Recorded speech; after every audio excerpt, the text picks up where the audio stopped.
Chaque guerre a ses batailles. Celles glorieuses, que la nation aime célébrer, et les autres, que l'on préfère oublier. La bataille racontée dans ce film est de celle que l'on voudrait effacer.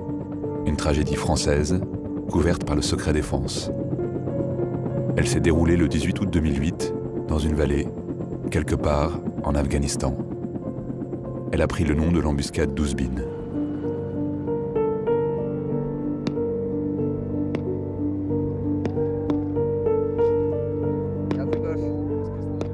Les soldats français étaient pour la plupart de jeunes parachutistes qui effectuaient leur première mission. Ils sont tombés dans un piège tendu par des combattants talibans. 10 furent tués en quelques heures. Ces images, tournées quelques jours avant la bataille, racontent leur histoire. Celle de l'innocence brisée de jeunes de 20 ans qui rêvaient d'aventure et d'héroïsme. C'est ça qu'on veut voir, papa, c'est ça qu'on veut voir. Ouais. Ok. En direct d'Afghanistan. 25 ans que l'armée française n'avait pas subi de pertes aussi lourdes, 10 morts et 21 blessés en Afghanistan au cours de combats contre des miliciens talibans. C'est un bilan très lourd. Les Français engagés dans le cadre des forces de l'OTAN ont péri dans une embuscade tendue par les talibans à l'est de Kaboul et qui a duré toute la nuit dernière. Ces militaires français participent à la force d'assistance internationale. Ils ont été la cible d'une attaque des talibans.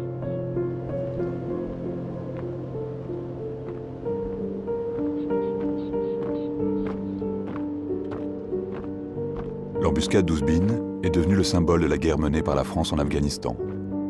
12 années d'un conflit lointain, meurtrier et incompris, sans vainqueur ni vaincu.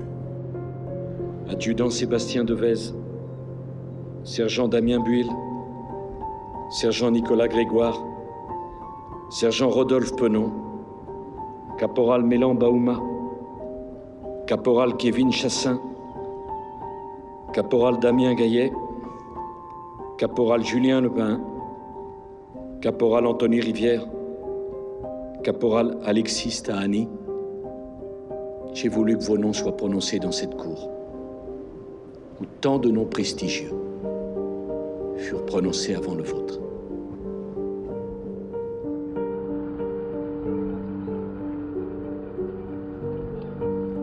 Les survivants d'Ouzbine forment une fraternité à part.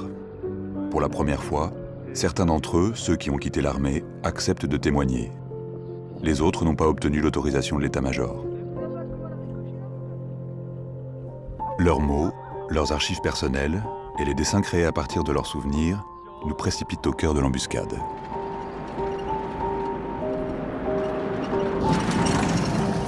Jamais j'aurais cru me retrouver dans une journée comme le 18 août, le jour où je me suis engagé, ça c'est sûr. Quand on voyait qu'on était seul, tu te dis quand est-ce que ça va s'arrêter, l'issue elle est où quoi.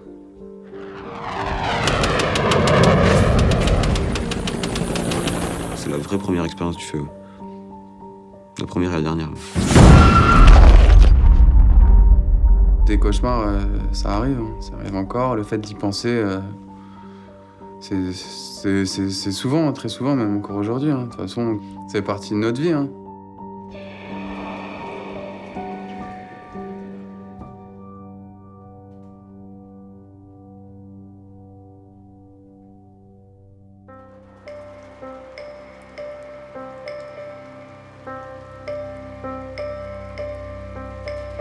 La plupart des soldats tués et blessés à Ouzbine appartenaient au 8e régiment parachutiste d'infanterie de marine, un régiment d'élite. Un an après s'être engagés, les recrues reçoivent l'ordre de partir pour l'Afghanistan. Ils intègrent leur nouvelle famille, la section de combat Carmin II, emmenée par l'adjudant Gaëtan Évrard. Pour eux, il est plus qu'un chef, presque un deuxième père. Oui, c'est une section de jeunes parachutistes. Oui, elle était bien formée. Oui, ils avaient une patate d'enfer et ils auraient suivi l'adjudant Évrard au bout de la terre. Voilà. Vous savez, l'histoire de ce pays s'est écrite, malheureusement, avec le sang de beaucoup de gamins de 18, 19, 20 ans, et bien au-delà, à des périodes très noires dans notre affaire.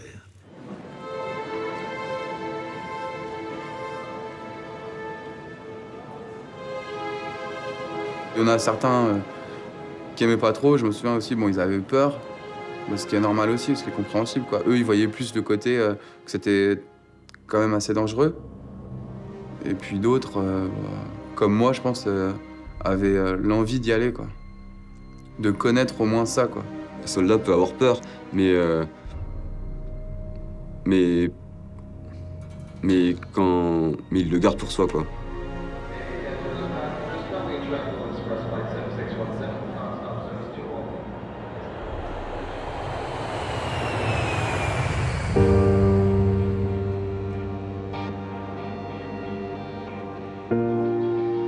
Fin juillet 2008, les parachutistes découvrent l'Afghanistan, un pays en guerre depuis 30 ans.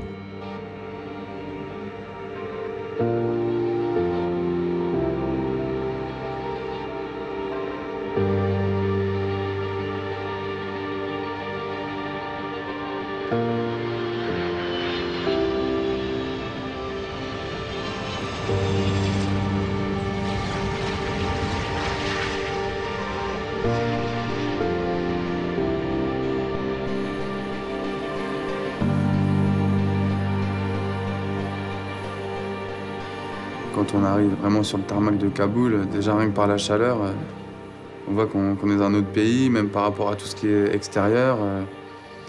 Et on voit qu'on est dans un pays en guerre, quoi. Tout est sécurisé, on prend déjà que nos armes, rien que le ton des chefs, ça change. Voilà, on est dedans, on est arrivé, on est en plein dedans et voilà, ça a bien changé.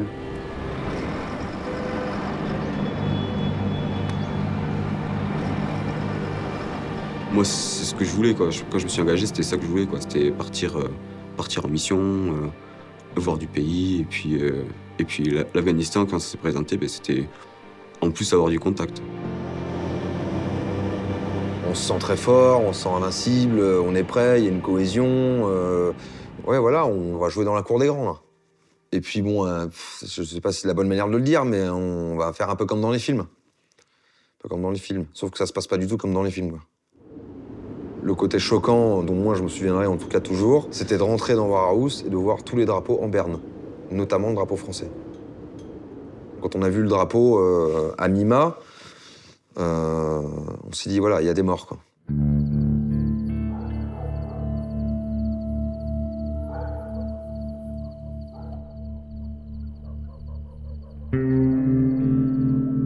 Le lendemain, on a été au dépôt de munitions pour récupérer toutes les caisses de munitions, quoi. Et le type qui nous a donné les munitions nous disait « ça sert à rien que je vous en donne beaucoup parce que vous n'allez pas beaucoup vous en servir ». Donc nos chargeurs, on les a graillés, on préparait notre chasuble correctement par rapport au matériel qu'on avait, les grenades d'un côté, chacun rangeait un peu ses affaires. Donc il y avait beaucoup de moments de silence, quoi, dans ces moments-là parce que voilà, chacun était un peu dans sa bulle.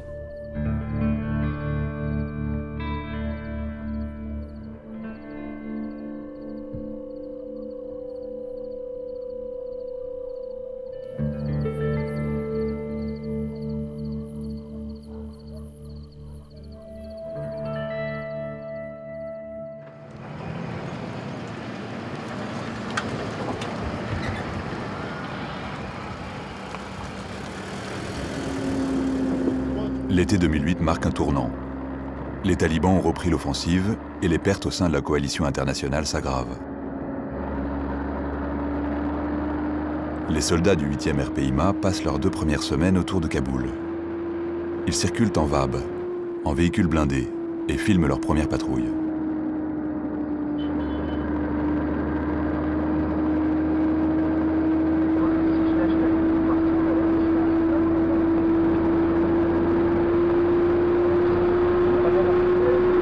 Moi, ce que j'aime, c'est le cacao. À Noël. C'est un boulot, fenêtre fermée, pas d'air, le bruit du moteur derrière qui chauffe, confiné, pas de place, donc avec le gilet pare-balles. Moi j'avais mes bouteilles là, mon flingue ici, tous mes chargeurs là, le casque, j'étais comme ça, j'étais très très mal, quoi. Voilà mon pote, Noël. Alias cacao. Quoi cacao? Puis la chaleur, vraiment, quelque chose qui tombe dessus, quoi. C'est étouffant un petit peu. On était en nage, je me rappelle, c'était, on était trempés, qu'on buvait 10 litres d'eau à la journée, quoi. Ok, ça défouraille.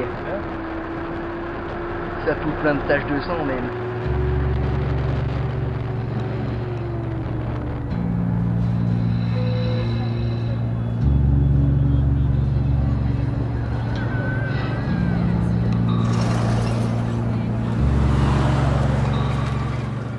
Pour les petits, quoi, ils nous font comme ça, genre ils sont contents, puis dès qu'on passe, ils nous font comme ça, quoi. Genre, bah, t'es pas le bienvenu, quoi.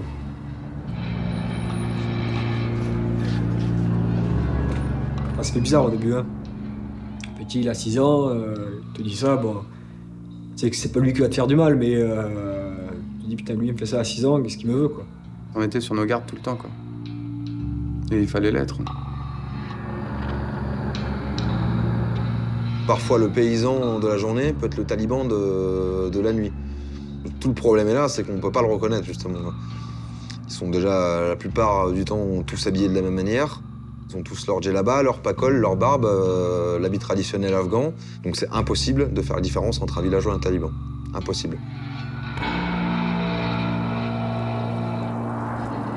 Grégory, Jean-Christophe, Mailleul, Julien et leurs camarades sont ensuite envoyés à la base avancée de Tora, située à 60 km de Kaboul.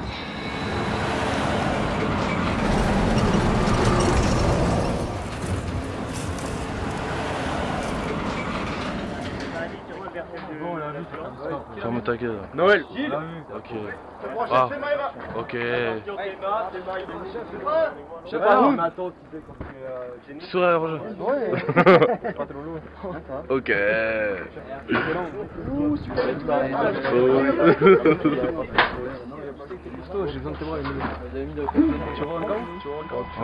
On est vraiment dans le désert avec que des montagnes. Y a rien. On se dit comment on va faire pour tenir ici 4 mois, quoi. Bienvenue dans le KC20 d'une partie du groupe 23. Comme vous pouvez le voir, il y a énormément de place. Nous, quand on est arrivé, c'était un camp très petit, quoi. Les chambres, c'était des chambres de 6, donc il a fallu s'adapter, découper des bouts de grillage pour faire des porte-manteaux, des petites armoires. Donc on était très serré, donc il fallait être organisé, très organisé, quoi. Et voici, voici mon lit. Toutes les photos que vous nous avez envoyées. Petite étagère fabriquée sur le tard. On fait ce qu'on peut avec ce qu'on a. Hein. Les moyens du bord. En l'occurrence, pas grand chose à manger pour les nanas. Oh là là. Voilà. Allez, bisous, check à tous. C'était pour toi, public.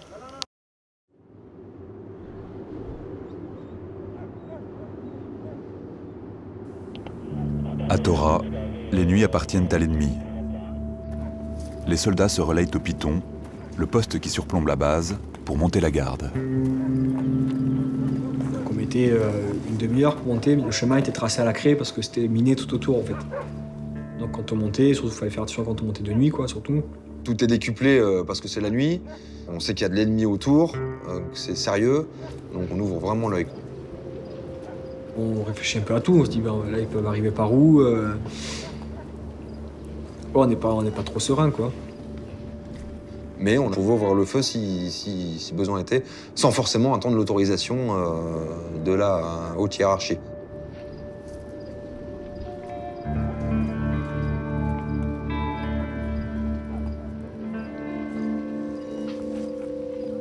À chaque fois qu'on voyait des collègues qui partaient, on leur demandait quand ils revenaient, alors, t'as eu un accrochage, t'as pas eu d'accrochage. Et là, jusque-là, je crois pas me souvenir qu'il y a eu un accrochage particulier. Donc bah voilà, quoi, tant qu'il n'y a pas eu d'accrochage, on n'est pas encore vraiment dedans, quoi. Petit retour de patrouille. Hey. Retour de patrouille, ça faut la trouille. Bon, chef, un petit mot pour la patrouille, là. Bon, quelques dégâts, mais c'est pas grave. L'essentiel, c'est qu'on est bien. Allez, ça passe. Quelques jours plus tard, les parachutistes se voient confier une première mission à risque. Patrouiller dans la vallée d'Ouzbine, connue pour être le point de passage des talibans, infiltrés depuis le Pakistan voisin.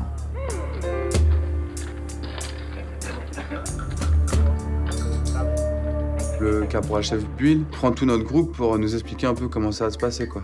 On avait pour mission de reconnaître un col et puis de rester en observation toute la nuit. Et puis il nous annonce qu'en fait, d'après les informations, il y a une centaine de talibans qui est un peu plus dans le nord.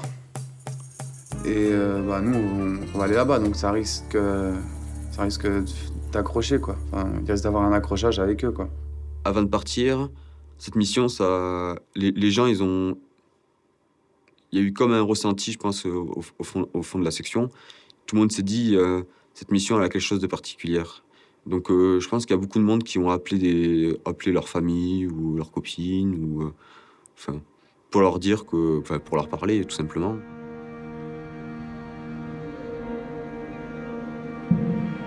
Pour préparer la mission, une autre section de parachutistes est envoyée en repérage à Ouzbine 3 jours auparavant. Ils établissent un premier contact avec les habitants de la vallée.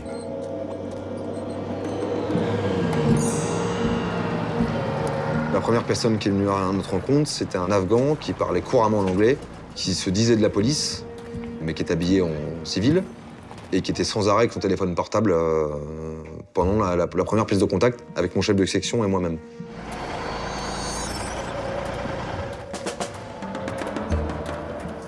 Il inspire de la traîtrise. Parce que voilà, c'était le premier Afghan dont on tombait qui parlait couramment anglais, qui était sans arrêt avec son téléphone, qui posait énormément de questions. J'ai trouvé ça bizarre que ce mec-là vienne à notre rencontre, alors que l'habitude, c'est plutôt nous qui allions à leur rencontre. Voilà, j'ai dit, mon lieutenant, c'est louche quand même, c'est louche que ce gars-là se comporte comme ça. Ensuite, on est parti, on n'a plus revu cette personne-là et on est rentré à la FOB le soir.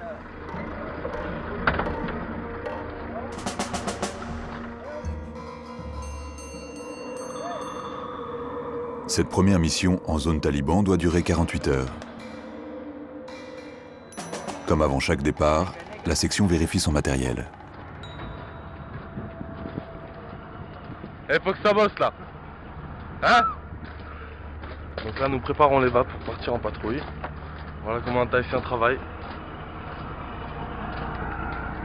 Ça se passe bien? Ça va, il est bien préparé là? Ouais. On bat les couilles.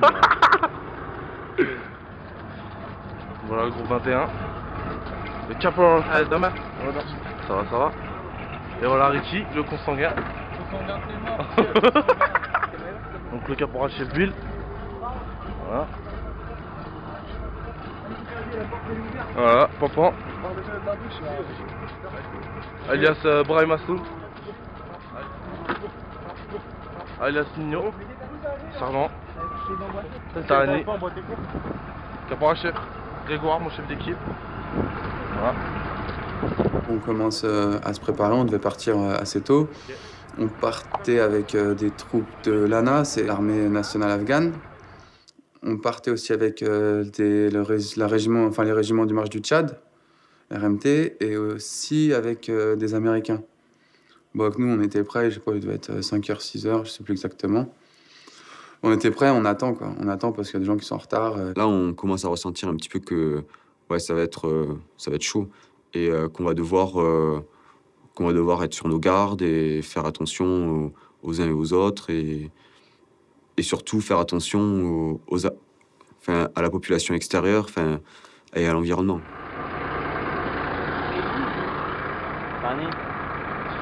Voilà, notre capitaine qui parle avec un Afghan. Comment c'est Bill? Alors vous ressentez quoi là, 48 heures de terrain? Ça va bien, tu vois, aujourd'hui c'est mon anniversaire.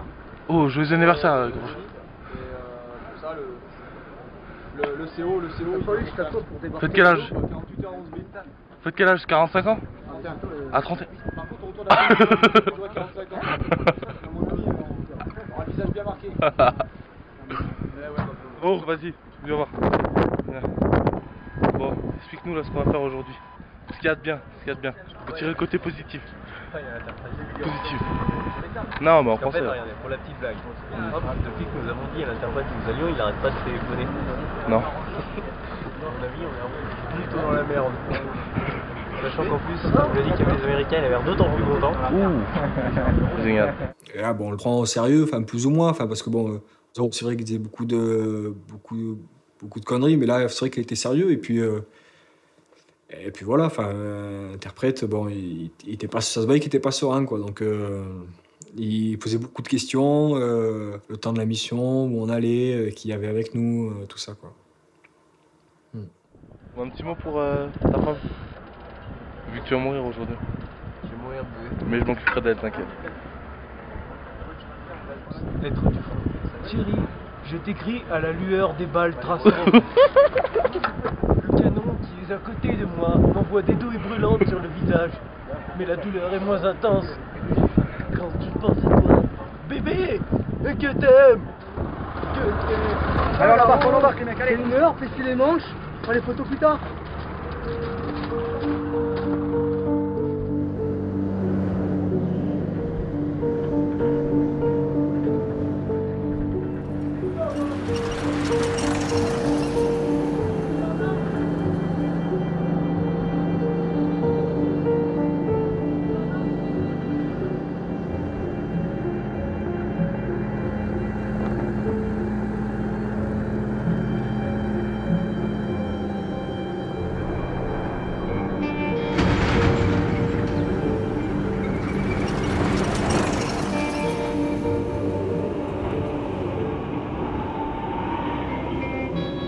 Je pense que sur les coups de 1 heure, on était en bas au village de Spierkundal. Parce qu'en fait, nous, avec les VAB, on ne pouvait plus avoir accès dans le village. Et le col pouvait que y aller à pied. Donc la patrouille est descendue. Et nous, les VAB, on s'est mis en position en appui 360 degrés, quoi, chacun un angle de tir.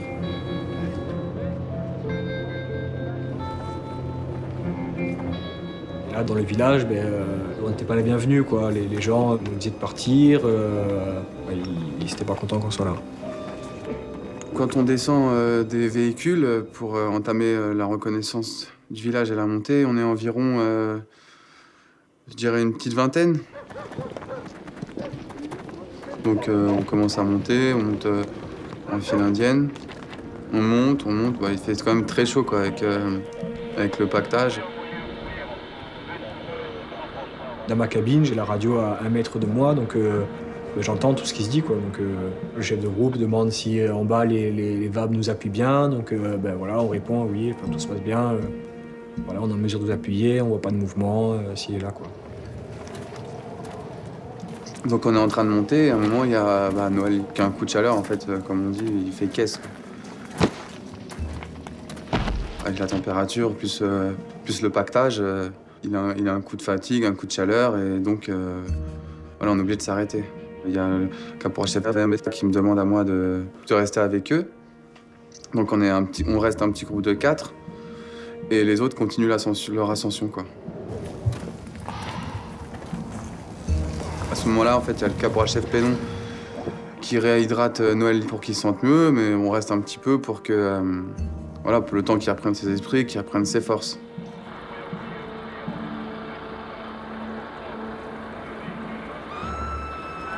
Il y a une femme qui crie d'un coup, qui se met à crier. Et là, là, ça tirait dans tous les sens.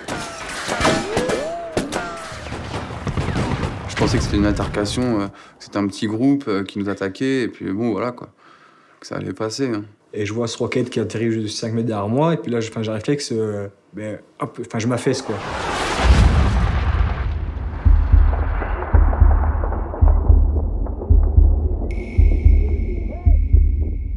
Je rentre et là je fais ouf. En 2 secondes je me pose 3000 questions, mais ok, qu'est-ce qu'on m'a appris, qu'est-ce que je dois faire, mes chargeurs sont là, j'ai mes babs, tout va bien, quoi. Enfin, mes bouchons anti-bruit, bon, c'est bon. L'embuscade a été préparée pour qu'il n'y ait aucun survivant côté français. Les talibans 5 fois plus nombreux tiennent les crêtes. Julien est en bas, près du village, dans son blindé. Non loin de lui se trouve Jean-Christophe. lui aussi dans un véhicule blindé. Plus haut dans la montée, exposé aux tirs des insurgés, Grégory avec son groupe de 4 soldats. Enfin, Mayol, qui appartient à une section de renfort, est toujours à la base de Tora. Il est en train de recharger!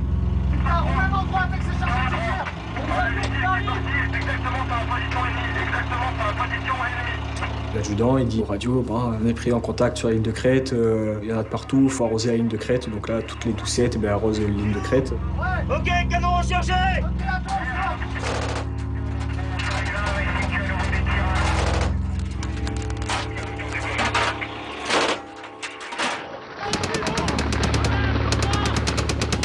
Moi j'avais des jumelles avec moi et avec les jumelles j'essayais de voir si je pouvais voir quelque chose, si je pouvais aider.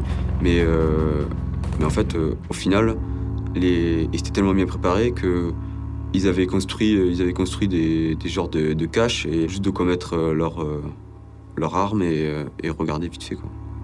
Donc nous en bas on voyait rien. Donc on reste dans un petit groupe de 4. Et il y a les 2 caporaux-chefs, ils commencent à tirer en direction des feux. Et à un moment, en fait, il y a le caporal-chef Pénon qui est blessé, qui reçoit une balle.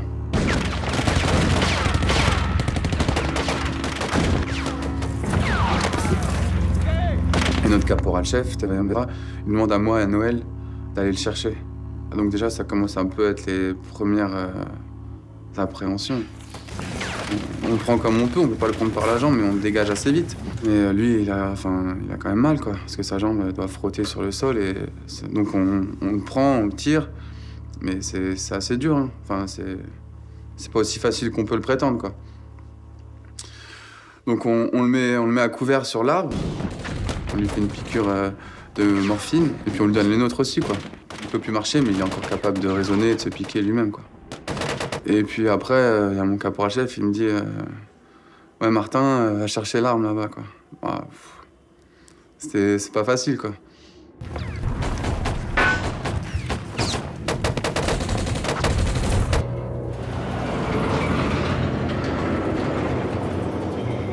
25 minutes après le début de la bataille, des renforts quittent en urgence la base de Tora. Le convoi met 1 heure pour arriver sur place. 1 heure pendant laquelle les soldats suivent en direct, à la radio, les combats livrés par leurs camarades. J'entendais tous les comptes rendus de Carmin 2, donc j'entendais les tirs évidemment derrière la radio. J'entendais le chef de section qui appelait à l'aide, ni plus ni moins. J'entendais crier autour de lui, j'entendais évidemment tous les coups de feu. Lui qui disait que toute sa section était éparpillée, qu'il fallait vite qu'on arrive parce qu'ici, ils étaient en train de se faire dessouder.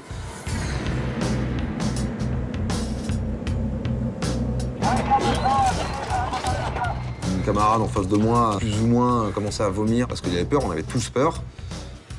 D'autres fumaient cigarette sur cigarette. D'autres commençaient à mettre le chargeur sur l'arme, mettre une balle en chambre. Moi, j'étais constamment à la radio, donc je faisais mon boulot de radio, donc pas le temps de penser à autre chose. Tani, c'est celui que je connaissais le mieux de la section, étant donné que, comme il a été désigné comme radio de Carmin 2, forcément, il y a un lien qui nous rapprochait. À un moment, je l'ai plus entendu parler, et j'ai entendu l'adjudant Évrard, quelques minutes après, qui disait qu'il commençait un massage cardiaque, que Tani avait été rafalé, et après, quelques minutes, décédé.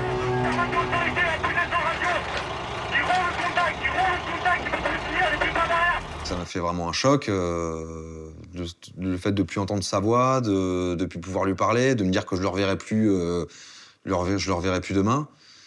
Oui, c'est sûr que ça m'a vraiment choqué. Ouais. Les balles, même si on les voit pas, je vous jure que le son, quand il passe à côté, on sent que ça se rapproche, quoi. C'est même pas la détonation, c'est le bruit des balles qui passent, quoi. J'ai passé coup par coup. Ok. Le piège se referme sur la section. Coupés des lignes arrière, livrés à eux-mêmes, les soldats ne comprennent pas pourquoi les mortiers, disposés en retrait, restent désespérément muets. Le adjudant demande ce qui se passe, quoi. Pourquoi l'appui mortier n'arrive pas. Maintenant, ça tirait tout le temps, quoi. Donc on appuyait tant qu'on pouvait, quoi. Donc l'adjudant continue à répéter, à demander un appui mortier qui ne venait jamais. Et là, à un moment donné, le lieutenant du RMT, il dit silence radio. voilà, il s'est tué, quoi. Donc, il venait pas, quoi. Et plus les appuis mortiers tardaient, plus on s'imbriquait. Donc, à un moment donné, on pouvait plus avoir d'appui, quoi. D'appui mortier, c'était trop tard. Donc là, le commandant de l'unité décide de nous faire débarquer. Et là commencent les combats, avec les talibans, donc, qui eux étaient donc en face de nous à, j'ai plus de souvenirs, mais à plusieurs centaines de mètres. Invisibles. C'est ça, voilà, ça c'était quand même assez frustrant. Moi je dis à tout le temps, putain, mais qu'est-ce qu'elle fout l'aviation, les mortiers, enfin, où est-ce que ça en est tout ça, quoi. Mais au bout d'un moment, en fait, je vois qu'il y a un hélicoptère qui arrive. Je vois qu'il a envie de tirer, mais le combat est tellement rapproché que l'hélicoptère, en fait, il vient et il repart. Ce métier, il est fait d'intelligence, un peu rationnel, et puis à un moment, il reste l'instinct. On y va pas. On prend la piste de gauche plutôt que la piste de droite. Voilà, on décolle pas. On se pose à 1 kilomètre ou on se pose dessus. Voilà, donc ça, il y a une grosse part d'intuition. Une grosse part d'intuition, et c'est une des difficultés qui peut être biaisée par le fait, justement, d'aller au secours de l'autre et de reprendre, en fait, des risques encore plus fous. Toute la question, c'est comment arriver à sortir de cet encerclement progressif qui risque de nous amener à une hécatombe absolue, c'est-à-dire la totalité du détachement tué par les talibans.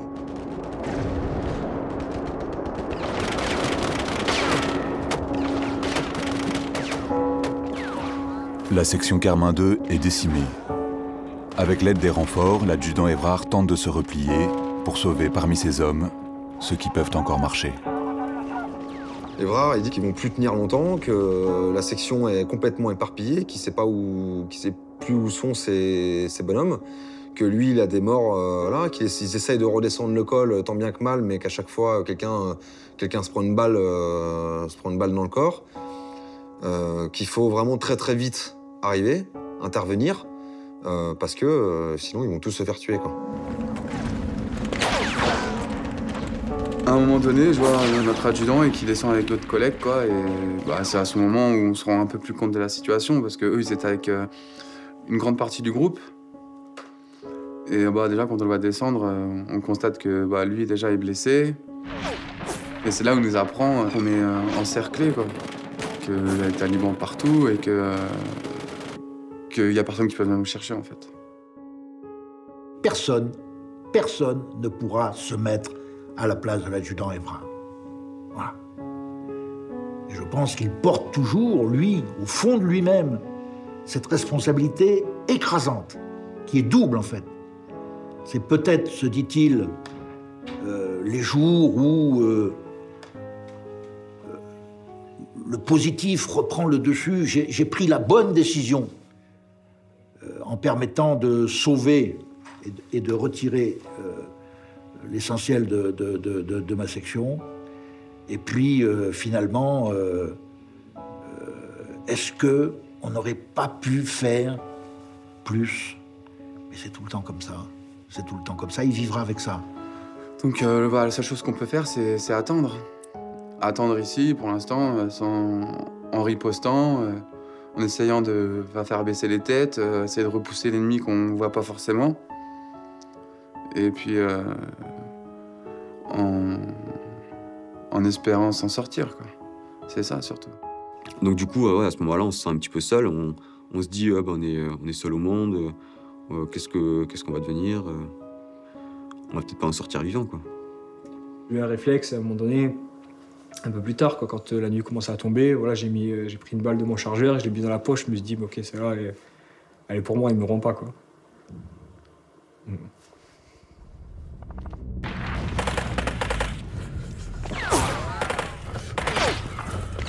J'ai vu un de mes camarades au loin qui était vraiment tétanisé, qui avait, je crois, bien posé son casque, voilà, qui avait peur, qui pouvait plus tirer, qui avait, il me semble, bien posé son arme, caché contre le rocher, qui pouvait plus rien faire.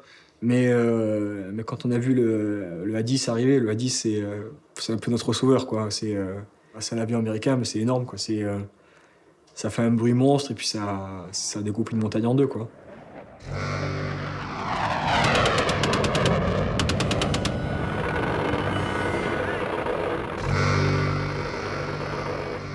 c'est grâce aux hélicoptères et aux avions, surtout américains, qu'on arrive à se dégager. Et donc, il y a toute cette période de flottement où on sait que ce qui se passe est très grave, mais on ne sait pas quel va être le résultat final.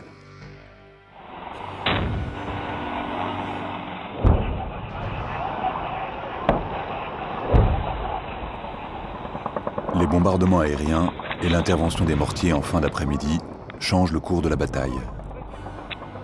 L'adjudant Évrard et son groupe de survivants essayent de redescendre au village. Julien et Jean-Christophe, restés en bas dans leur blindé, décident d'aller à leur rencontre. Les blessés, il faut les évacuer, quoi. Et avec tonton, on s'est regardé, on s'est dit, putain, mais nous, on peut pas rester là, quoi. C'est mort, on va pas rester là, attendre que ça se passe, quoi. Donc on a dit avec tonton, écoute, on va rentrer dans le village, quoi. Donc là, on rentre dans le village et on n'a pas pu, en fait. Parce que ça tirait partout, on pouvait pas... On se faisait tirer dessus, j'avais les pneus crevés, j'avais mes vitres, elles étaient toutes crimées de balles. On pouvait pas avancer, quoi. Et il me dit, ok, ben là, faut partir, quoi. On n'avait pas le choix, vraiment. C'était impossible d'aller plus loin.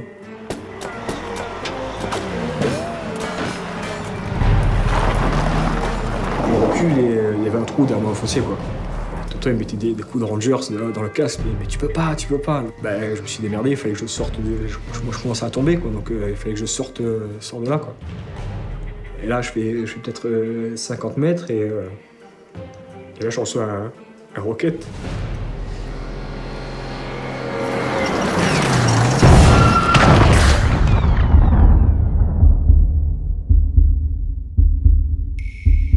Bon, il n'a pas explosé, en fait, il a ricoché. Ça peut être sur les roquettes, il y a une goupille, il avait oublié d'enlever la goupille, en fait. Voilà. Donc, ce qui fait que le roquette, il a... Excusez-moi.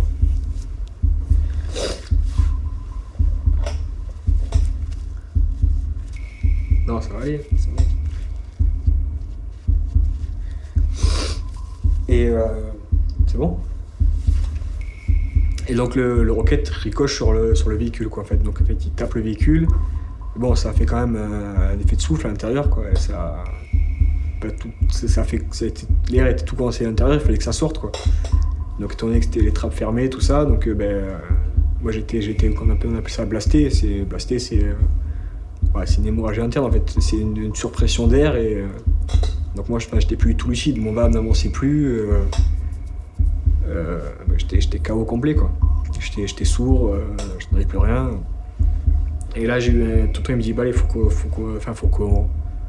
évacue le VAB, quoi. Faut pas faire autrement. Et là j'ai le souvenir que il y a une balle qui arrive juste en face de moi, quoi.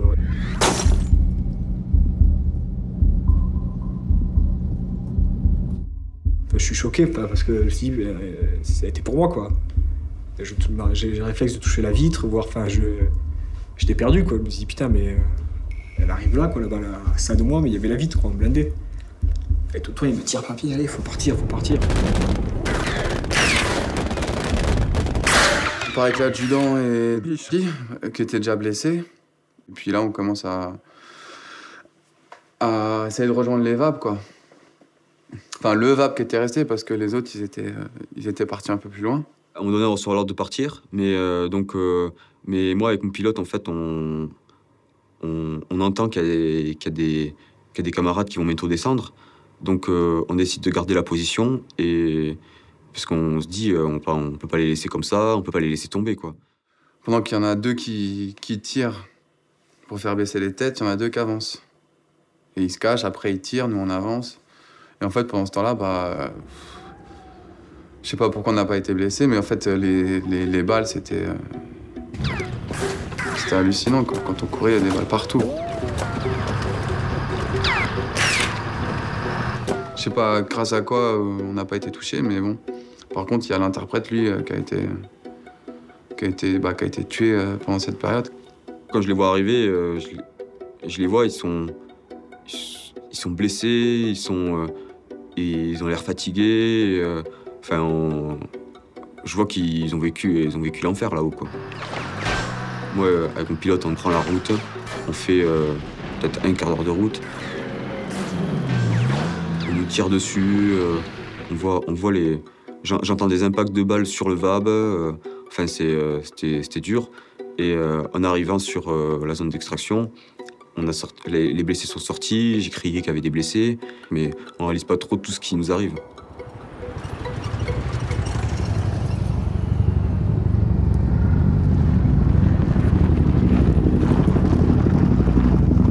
Le sergent Drieux avait fait une checklist en fait avec les gens qui savaient qu'ils étaient tombés. Et je vais vers le sergent Drieux et le sergent Drieux m'avait rayé en fait. Il pensait que j'étais mort quoi. Il me dit putain mais t'es là, t'es content de me voir quoi. Et là je vois Gros qui arrive et je lui demandais putain mais qu'est-ce qui s'est passé, parce que lui était en haut, moi j'étais en bas, on n'avait pas vu la même histoire, pas vu la même chose. Et là il me dit ils sont tous morts, il me dit. Là, je suis resté sur le cul quoi. Et lui il était choqué complet quoi. Il était le regard vide. Voilà quoi.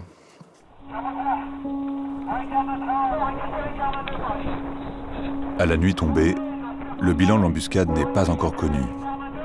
La section de renfort, Carmin 3, reçoit l'ordre de reprendre le col pour sauver les blessés cachés dans la montagne et récupérer les corps des soldats décédés. On ratisse, et puis là on commence à tomber sur les premiers morts. Donc là on voit les 3 premiers corps, 3 premières visions de la guerre, des morts.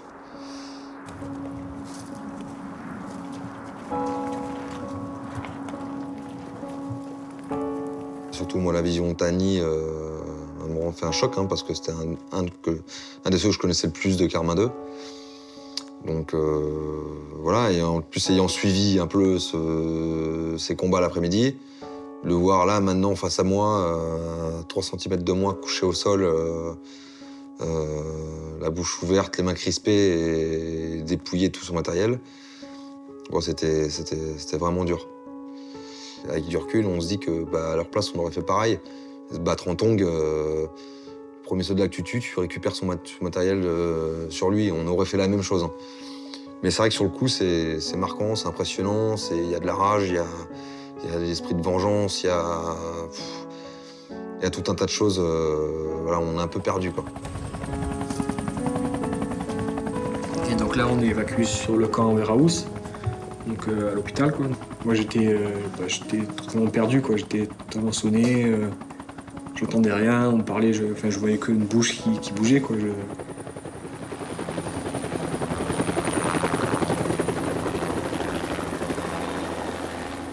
Et on arrive à Kaboul, donc. Et pareil, on essaie de me parler. Moi, j'étais complètement sourd. Là, on me demandait de donner mon arme. Moi, je voulais pas la donner, quoi. Voilà, c'était mon arme, quoi. Moi, j'étais hors de question que je lâche mon arme, quoi. Donc, il a fallu qu'on m'assoie, qu'on m'explique, qu'on m'écrive.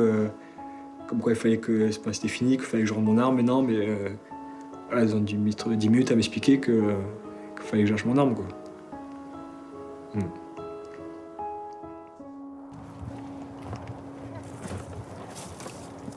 À un moment, je me poste, je vois à 50 mètres devant moi des silhouettes sur la piste. Il s'avérait que c'était des gens des amis. Et en fait, ils étaient autour du corps de Damien Buil.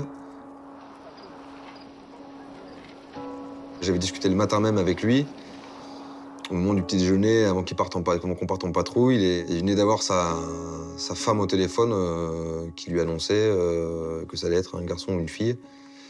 Et qu'il était super content. Alors j'ai félicité, on a discuté 2 minutes.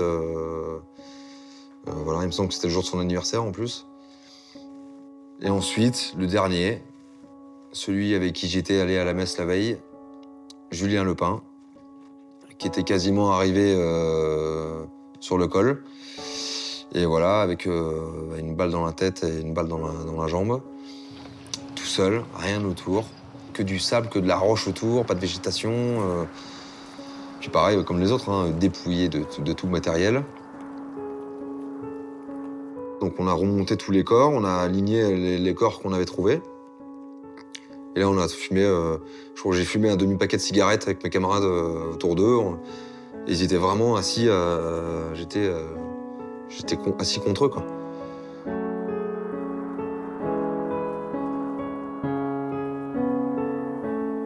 Au bout d'un moment, moi, j'ai commencé à avoir des nausées, donc je suis parti vomir un peu sur le côté, là, à côté de lui. Puis certains d'entre nous, voilà, ont un peu craqué, dont voilà, il y a aussi des officiers qui sont mis un petit peu en retrait, voilà, qui avaient les larmes aux yeux, comme beaucoup dans cette équipe qui était là sur le col ce matin-là, quoi.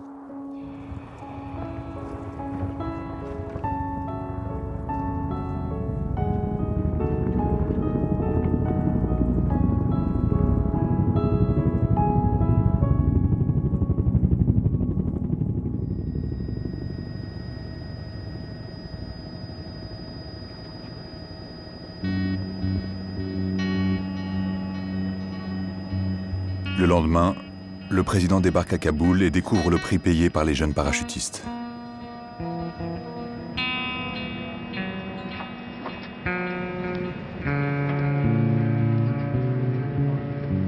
10 tués et 21 blessés, tous la même journée. Il faut remonter à la guerre d'Algérie pour trouver la trace de pareille perte humaine au combat. »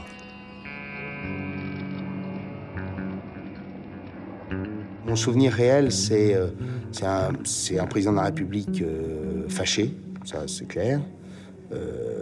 Contre qui? Fâché parce que voilà, c'est un échec. Quand on a autant de morts, personne ne peut se satisfaire de cette situation.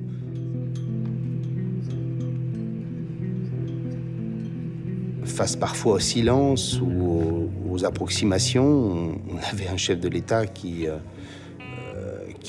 dans la nature de son caractère, était plutôt à dire il va falloir que vous me donniez des comptes précis sur comment tout ça s'est passé. On veut bien décider d'opérations, mais on voudrait que ça se passe sans problème. Mais non, ça ne se passe pas comme ça, ça ne se passe jamais comme ça, ça ne s'est jamais passé comme ça dans l'histoire, et ça ne se passera jamais comme ça dans l'avenir. Il n'y a aucune opération militaire qui ne comporte de risque. C'était au mois d'août, la France est en vacances, il ne se passait rien. Voilà. Et tout d'un coup, c'est un coup de tonnerre. Les Français découvrent qu'ils font la guerre à l'autre bout de la planète, quoi.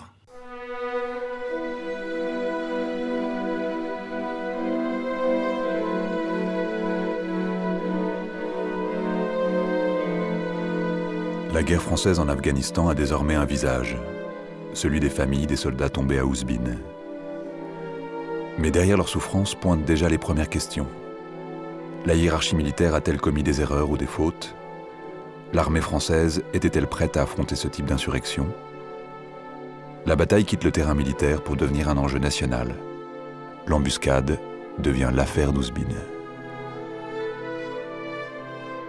Le président de la République, dans son discours aux Invalides, a fait un très beau discours sur les vertus du soldat, mais il a une phrase qui a été « il faudra trouver les responsabilités, ou déterminer les responsabilités ».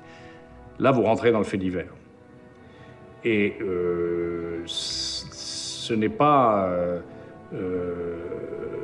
surprenant, si vous voulez, que la famille, dans ce cas-là, finisse par se dire attendez, c'est pas normal qu'il soit mort, etc. Il faut quand même qu'on sache pourquoi. En tant que chef des armées, je n'ai pas le droit de considérer la mort d'un soldat comme une fatalité. Je verrai les familles dans quelques minutes. Je veux qu'elles sachent tout. Elles y ont le droit. Je veux que tous les enseignements soient tirés de ce qui s'est passé. Finalement, on a une armée de métier, maintenant.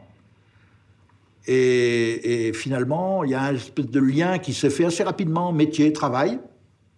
Travail, accident du travail, la faute à qui? Voilà. Et ça touche quasiment tout le spectre des métiers de notre société. Le problème, c'est que le métier de soldat n'est pas un métier comme les autres. Ça, c'est sûr.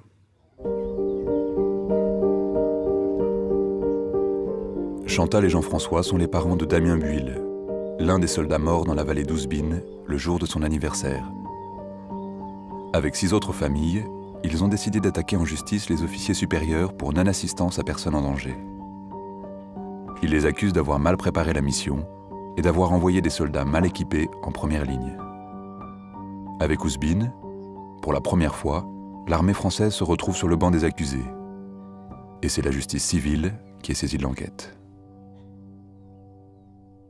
Perdre son fils aujourd'hui au combat, dans un conflit dans le monde, Je veux dire, ça paraît complètement désuet, complètement... Avec les moyens qu'on a, avec tous les moyens qu'on a, un combat, c'est-à-dire du corps à corps, comme il y a 50 ans, moi, personnellement, je pensais que c'était terminé, que ça n'existait plus. S'il était tombé parce qu'il avait mis le pied sur un IED, ou dans son VAP, si un IED avait... Eh bien, bon, ben voilà, on aurait dit c'est le destin, c'est comme ça. Vous me direz, là, c'est le destin aussi. Mais il a été un peu forcé quand même, le destin. Il a été forcé. C'est ça, et c'est pour ça que nous, avec mon épouse et puis les autres membres de famille, on a cette hargne-là. On a ça parce qu'on aurait dit, ça n'aurait jamais dû arriver. Jamais, jamais, jamais. Donc, à la suite de ça, ben on a les familles, enfin, sur les 10, il y en a 7 qui ont voulu porter plainte. Pas contre l'armée. Surtout pas contre l'armée. C'était la famille de nos enfants. La deuxième famille. C'était leur deuxième famille. C'est ce qu'ils nous disaient. Mais contre ces gens qui ont organisé cette mission, on estime qu'il y a eu faute grave, manquement, et que ces gens-là doivent être punis par le fait qu'ils n'aient pris même pas un maximum de sécurité, sûrement pas, un minimum de sécurité. Le problème, il est plus ancien que ça. Le problème, il est plus ancien que ça. C'est que ce pays, notre bon, beau et vieux pays, a été profondément marqué par les grandes hécatombes du siècle dernier. La Première Guerre mondiale, la Deuxième Guerre mondiale, les guerres coloniales, etc. La guerre d'Algérie. Et puis, finalement, il y a une espèce d'aversion claire, définitive, pour la guerre et les pertes humaines. Ouzbine, c'est pour moi le moment où je découvre qu'on est dans une société qui n'a plus de résilience, c'est-à-dire plus de capacité à supporter les coups. On est dans des sociétés modernes qui tentent d'effacer la mort en permanence. Et moi, ce qui m'a beaucoup frappé, c'est les mauvais débats, comme s'il fallait trouver forcément des responsables, comme si forcément il y avait des gens à mettre en accusation. Alors on a perdu, alors, je sais pas combien, 88 morts au moment où je parle de soldats en Afghanistan. On en a, dans ce décompte macabre, on en a perdu beaucoup moins que d'autres pays. 12 ans d'Afghanistan, c'est 22 minutes de la guerre de 14. C'est ça, la réalité des chiffres. Je mesure tout ce qu'il y a derrière, comme douleur pour les familles, pour l'avoir partagée et la partager encore. Je vois tout ça, mais à un moment, si vous voulez, la nation, elle, doit se dire jusqu'où suis-je prête à accepter le risque pour défendre mes intérêts essentiels. C'est ça, la vraie question.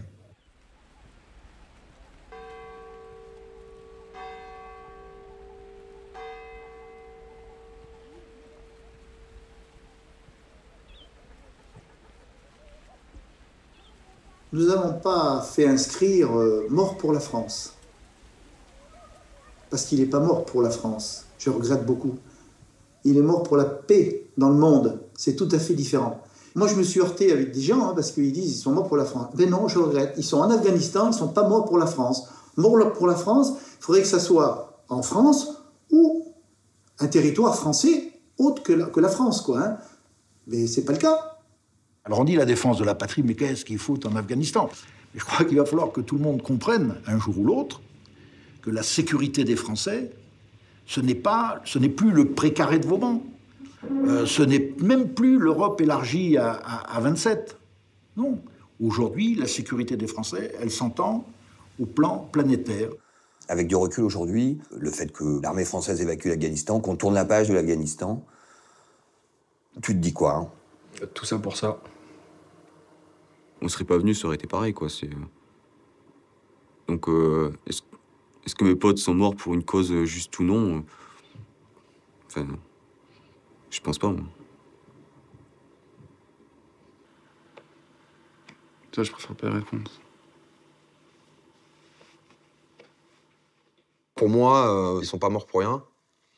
Je sais que c'est la vie de beaucoup d'autres. Je sais que c'est très dur pour les familles. Je sais qu'on pourra jamais se mettre à leur place, c'est sûr. Mais voilà, je me dis qu'ils sont engagés, ils sont battus pour la France et ils sont morts au champ d'honneur comme nos grands-parents sont morts en Algérie, en Indochine, pendant la Deuxième Guerre mondiale. C'est le même principe.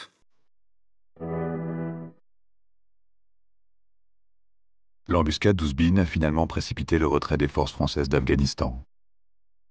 Dans nos campagnes, certains monuments aux morts font honneur aux soldats tombés ce jour-là. Mais quel sens donner à leur sacrifice? Ces hommes sont-ils morts pour la nation ou pour d'autres causes trop lointaines?